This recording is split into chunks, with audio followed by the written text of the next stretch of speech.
Jeremiah chapter 26. In the beginning of the reign of Jehoiakim, the son of Josiah, king of Judah, this word came from the Lord, saying, Thus says the Lord, stand in the court of the Lord's house, and speak to all the cities of Judah which come to worship in the Lord's house, all the words that I command you to speak to them. Do not diminish a word. Perhaps everyone will listen and turn from his evil way, that I may relent concerning the calamity which I purpose to bring on them because of the evil of their doings. And you shall say to them, Thus says the Lord, if you will not listen to me, to walk in my law, which I have set before you, to heed the words of my servants the prophets, whom I sent to you, both rising up early and sending them, but you have not heeded, then I will make this house like Shiloh, and will make this city a curse to all the nations of the earth. So the priests and the prophets and all the people heard Jeremiah speaking these words in the house of the Lord.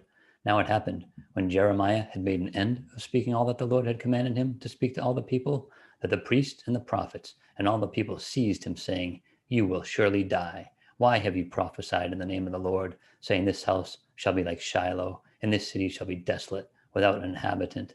And all the people were gathered against Jeremiah in the house of the Lord. When the princes of Judah heard these things, they came up from the king's house to the house of the Lord, and sat down in the entry of the new gate of the Lord's house. And the priests and the people and the prophets spoke to the princes and all the people, saying, This man deserves to die, for he has prophesied against this city, as you have heard with your ears. Then Jeremiah spoke to all the princes and all the people, saying, The Lord sent me to prophesy against this house and against this city with all the words that you have heard. Now, therefore, amend your ways and your doings, and obey the voice of the Lord your God. Then the Lord will relent concerning the doom that he has pronounced against you. As for me, here I am, in your hand. Do with me as seems good and proper to you. But know for certain that if you put me to death, you will surely bring innocent blood on yourselves, on the city, and on its inhabitants. For truly the Lord has sent me to you to speak all these words in your hearing. So the princes and all the people said to the priests and the prophets, This man does not deserve to die, for he has spoken to us in the name of the Lord our God. Then certain of the elders of the land rose up and spoke to all the assembly of the people, saying, Micah of Moresheth prophesied in the days of Hezekiah king of Judah, and spoke to all the people of Judah, saying, Thus says the Lord of hosts, Zion shall be plowed like a field, Jerusalem shall become heaps of ruins, and the mountain of the temple like the bare hills of the forest. Did Hezekiah, king of Judah, and all Judah ever put him to death? Did he not fear the Lord and seek the Lord's favor? And the Lord relented concerning the doom which he had pronounced against them. But we are doing great evil against ourselves.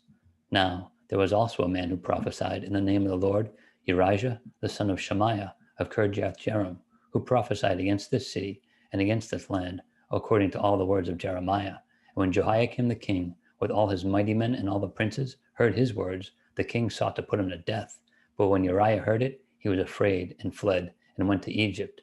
Then Jehoiakim the king sent men to Egypt, Elnathan the son of Achbor, and other men who went with him to Egypt. And they brought Urijah from Egypt and brought him to Jehoiakim the king, who killed him with a sword and cast his dead body into the graves of the common people.